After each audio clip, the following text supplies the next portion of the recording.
A ver, imaginemos por un momento un entorno industrial que es infinito. Un sitio que literalmente hierve la sangre humana y respira un gas tóxico que, bueno, te destruye los pulmones en segundos. Una pesadilla, vamos. Totalmente. Pero ahora vamos a añadir un dato que es, o sea, completamente irracional a esa imagen. Miles de personas eligen adentrarse y, de hecho, vivir en ese infierno de forma voluntaria. Y por el motivo más absurdo que te puedas imaginar. Exacto. Porque contra toda lógica, este lugar cuenta con la mejor y más estable señal de Wi-Fi interdimensional que existe. Es que es surrealista. Lo es. Así que hoy nos sumergimos en una inmersión profunda a través de registros desclasificados, wikis de supervivencia y diarios personales sobre el nivel 3 de los backrooms, lo que también llaman la estación eléctrica. Sí, un nombre muy adecuado. Y nuestra misión, en el análisis de hoy, es desentrañar cómo la humanidad ha logrado construir un imperio burocrático y militarizado justo en el corazón de una trampa diseñada para, bueno, devorar la cordura de cualquiera. Es que el mero hecho de que existan estos documentos, o sea, los que estamos analizando hoy, es un milagro en sí mismo. Ya, totalmente. Porque la verdadera fascinación de estos archivos no reside solo en el terror opresivo que destilan sus páginas, es la asombrosa y casi demencial capacidad de adaptación de los humanos. Sí, porque estamos hablando de un escenario que es el terror psicológico llevado al límite. Claro, no es un entorno hostil normal. No sigue las reglas biológicas de, no sé, un desierto o una selva. Aquí la amenaza principal es la propia arquitectura. O sea, es la ironía cósmica definitiva. Porque lees las bitácoras y ves a grupos enteros enfrentándose a entidades letales, pasillos asfixiantes, fango corrosivo. Madre mía, el fango. Sí, todo eso solo para poder enviar un mensaje de texto o coordinar logística gracias a esas 3 o 4 rayas constantes de cobertura. Resulta demoledor pensar que algo tan mundano como el wifi convierta este laberinto en un imán mortal. A ver, la psicología detrás de eso es digna de estudio. En una dimensión alienígena, donde los conceptos de tiempo y espacio pues colapsan por completo, un pequeño hilo de conexión digital con la red humana es todo lo que tienen. Es su ancla, claro. Exacto, es su único ancla con la antigua normalidad. Los diarios que hemos revisado revelan que esa desesperación por la información y la necesidad de pertenencia superan siempre al instinto de conservación.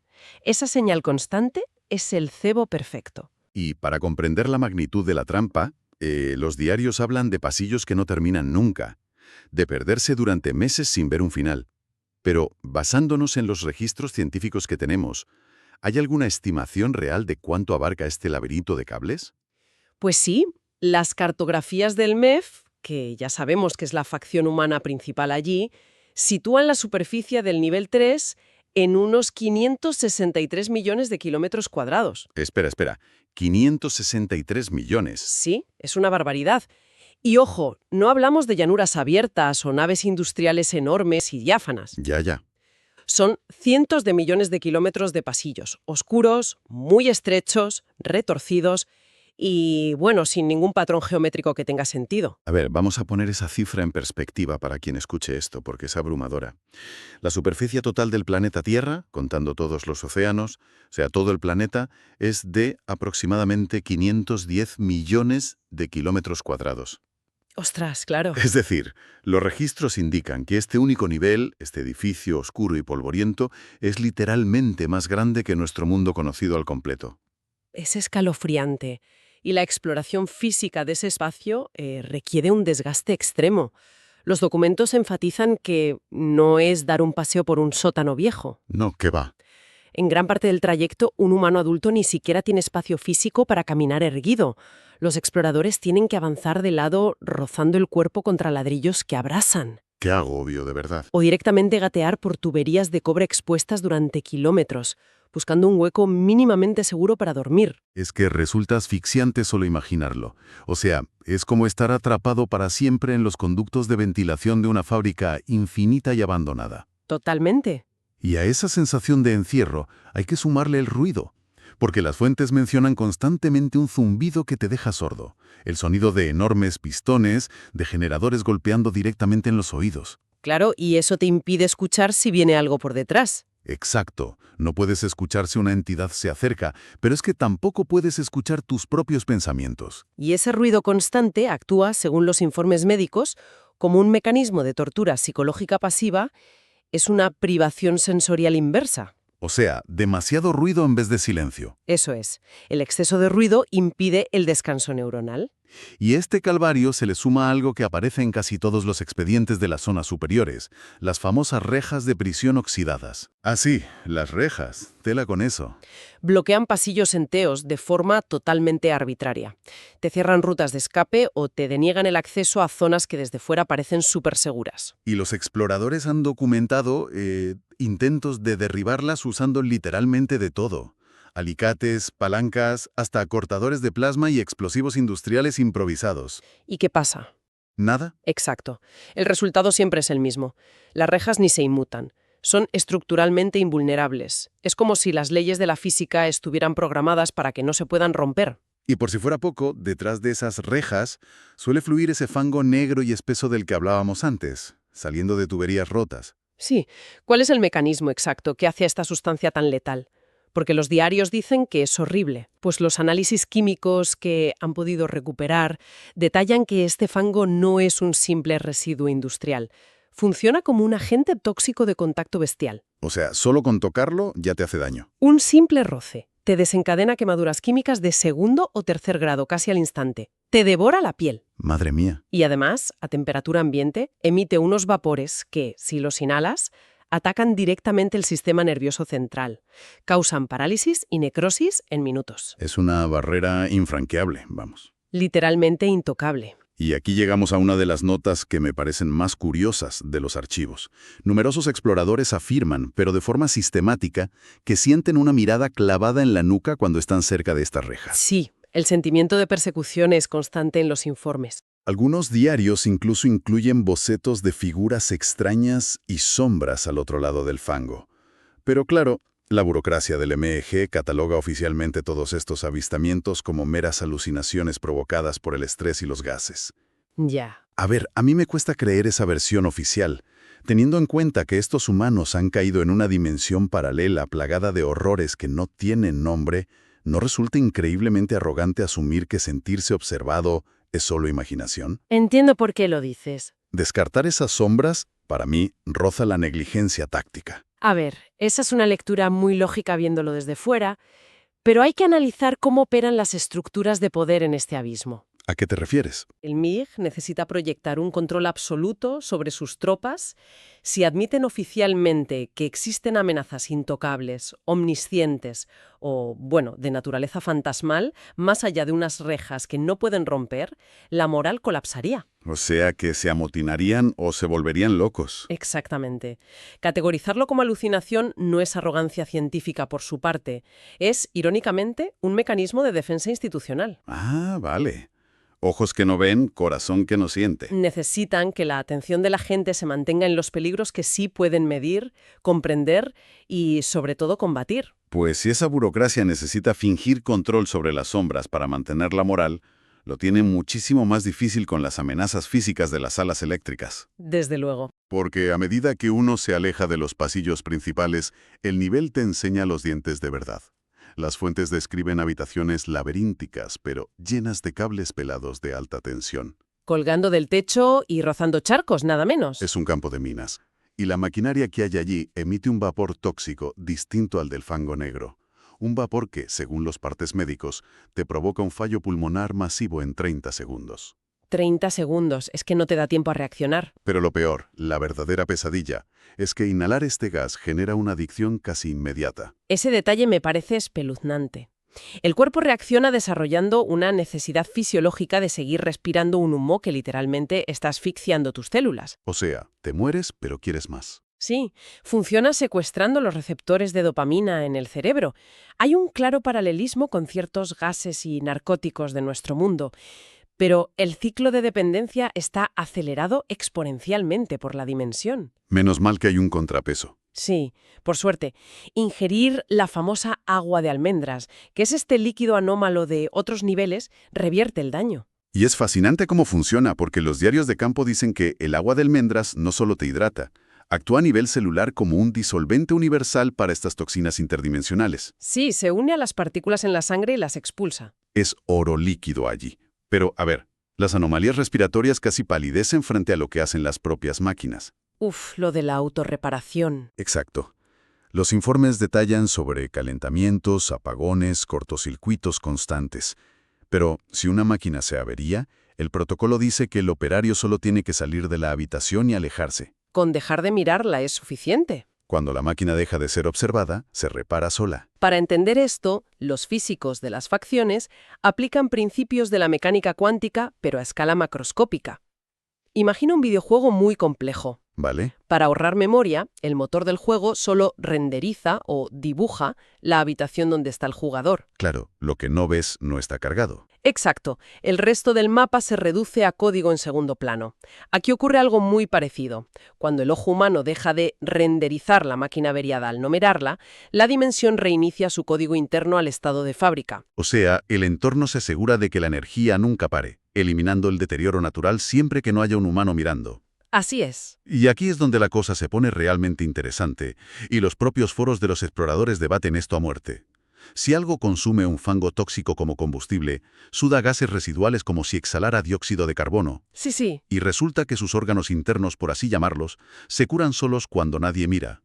O sea, estamos hablando realmente de una instalación artificial. Entiendo por dónde vas. Muchas teorías apuntan a que el nivel 3 podría ser un organismo biológico gigante e incomprensible que se ha disfrazado de arquitectura industrial para pasar desapercibido. Es una teoría enormemente seductora, y entiendo por qué la gente llega a esa conclusión estando sola en la oscuridad.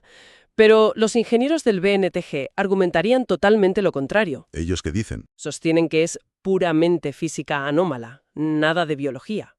La autorreparación cuántica no necesita tejido vivo. Una máquina térmica perfectamente puede consumir fluidos y echar gases sin estar viva. Bueno, ¿podría ser el cerebro humano buscando patrones? Exacto, buscando algo familiar dentro del caos absoluto. Puede ser. Pero el descenso hacia la sala de la espiral, tal y como lo describen en los diarios más clasificados, se siente como viajar hacia un corazón que late. Desde luego, la ambientación cambia por completo. A medida que bajas por escaleras de servicio y túneles buscando el origen de la energía, el ambiente es drástico. Arriba la temperatura es incómoda, entre 18 y 33 grados centígrados. Soportable, más o menos. Sí, soportable. Pero al descender, los termómetros se disparan a más de 57 grados, y se estima que en la cámara principal de la espiral hay picos de 200 grados. 200 grados, imagínate. Esa máquina en espiral es el generador maestro que bombea electricidad y calor a todo el complejo. Y acercarse debe ser imposible. El nivel de aislamiento térmico que necesitas para acercarte físicamente es inalcanzable con el equipo normal que llevan. Pero es que, incluso a kilómetros de distancia, los registros hablan del impacto psicológico de escuchar su rugido. El sonido de los pistones, ¿no? Sí, un movimiento rítmico, aplastante y constante de pistones del tamaño de rascacielos. Es un recordatorio ominoso de lo insignificantes que son. Sabiendo que existe este núcleo hirviente, la pregunta lógica es ¿cómo puede sobrevivir algo ahí abajo? Y los registros detallan una fauna que parece diseñada para este infierno. Sí, las entidades hostiles. Las fuentes los clasifican con nombres súper descriptivos. Sabuesos, smilers, ladrones de piel. Y no son simples monstruos, son depredadores muy listos. No cazan a lo loco, aprovechan la arquitectura. Esperan los cortes de luz para emboscar a los humanos en la oscuridad. ¡Ostras! Por no hablar del hongo crawler, que es esta infección parasitaria letal que prolifera justo por la humedad y el calor cerca de la espiral. Devora zonas enteras. Todo el ecosistema está perfectamente adaptado para convertir los fallos técnicos en ventajas. Sin embargo, este mimetismo no se queda en la maquinaria. Alcanza niveles absurdos con otra entidad. Ah, sí, los facelings. Los documentos revelan algo que me parece, surrealista. Es muy bizarro. Estas entidades, que normalmente son seres con el rostro totalmente liso, sin cara, pues deambulan por este nivel vestidos de obreros de la construcción. Con sus botas con punta de acero, cinturones de herramientas y chalecos reflectantes. Es que es de locos. Y encima actúan de forma dócil. Ignoran a los humanos a menos que los ataques. Es como si la dimensión fabricara a sus propios trabajadores fantasma para fingir que la fábrica está abierta. Sí, refuerza la idea de una mimesis temática. El nivel imita a una central eléctrica, incluyendo al personal. Pero volviendo a la presencia humana frente a todo este horror. Sí, la gran pregunta. Exacto. Si cada sombra esconde depredadores, el aire quema y la temperatura derrite las cosas, ¿por qué establecen asentamientos aquí? Y la respuesta es la de siempre en la historia humana: los recursos inagotables. Claro, el botín. Resultó que aventurarse en estas salas recompensa con cajas enteras de suministros valiosísimos. Los asentamientos extraen cantidades industriales de agua de almendras ¿Consiguen armas perdidas de otras expediciones? y electricidad infinita de enchufes que nunca se apagan, además de sustancias rarísimas como la sal de fuego o el dolor líquido. Toda esta riqueza ha creado mega asentamientos permanentes. Como la base gamma del MEG. Exacto, el ejemplo más asombroso de las fuentes. Tienen como 300 operativos viviendo allí. Y la historia de cómo se fundó la base gamma es brutal. Es un testamento a la resiliencia extrema. Según los documentos logísticos, no tenían materiales de construcción convencionales. Ni cemento, ni acero. ¿Y cómo hicieron los muros? Tuvieron que improvisar ladrillos triturando basura interdimensional.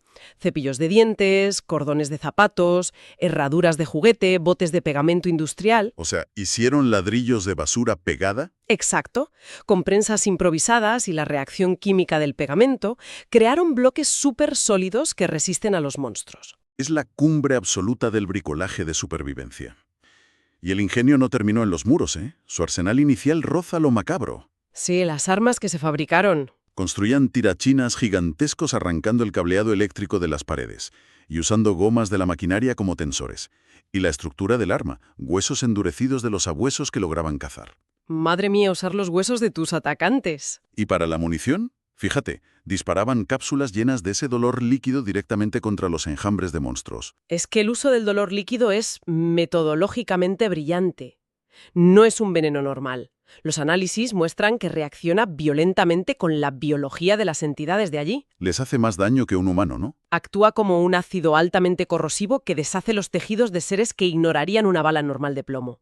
Transformaron lo más tóxico de la trampa en su mejor defensa. Resulta fascinante y, profundamente absurdo que, frente a terrores incomprensibles, la respuesta humana sea montar una burocracia comercial. ¿Literal? Los documentos muestran instalaciones masivas del BNTG, con mercaderes de traje discutiendo precios desorbitados por linternas, enviando correos con ese wifi milagroso para coordinar envíos. Es la obstinación pura de nuestra especie. Y claro, donde hay recursos, florece la política. Incluso en este vacío. Los expedientes documentan, y tenemos que ser neutrales aquí porque solo informamos de las fuentes, cómo hay facciones con filosofías opuestas. Sí, por ejemplo, los colonos, que buscan expansión diplomática y áreas seguras. Y en el otro extremo, sectas religiosas como los seguidores de Yeri, que apenas mantienen sus puestos porque se niegan a usar ciertas defensas por sus creencias. Y las advertencias rojas en las bitácoras subrayan la presencia de grupos abiertamente hostiles como la UEC. Sí, aconsejan evitar su base Shia a toda costa. No comercian, solo extraen recursos por la fuerza bruta militar. Ojo, no estamos aquí para debatir la moralidad de cada facción. En un sitio de peligro constante, cada grupo justifica sus tácticas para sobrevivir. Pero es un hecho innegable que los humanos han llevado todas sus intrigas políticas al fondo del abismo. Y eso nos obliga a extraer una síntesis de toda esta información. El nivel 3, esta estación eléctrica infinita, es la paradoja definitiva de los backrooms. Sí, totalmente. Es una trampa mortal y claustrofóbica, diseñada para exterminar a los intrusos, y sin embargo su abundancia desmedida de recursos y energía infinita lo han convertido en el pilar que sostiene y alimenta la supervivencia de casi todos allí. Es exactamente como si una ciudad entera estuviese construida en el núcleo inestable de un reactor nuclear. Pero nadie quisiera evacuar porque la luz es gratis. ¡Ostras, qué buena analogía!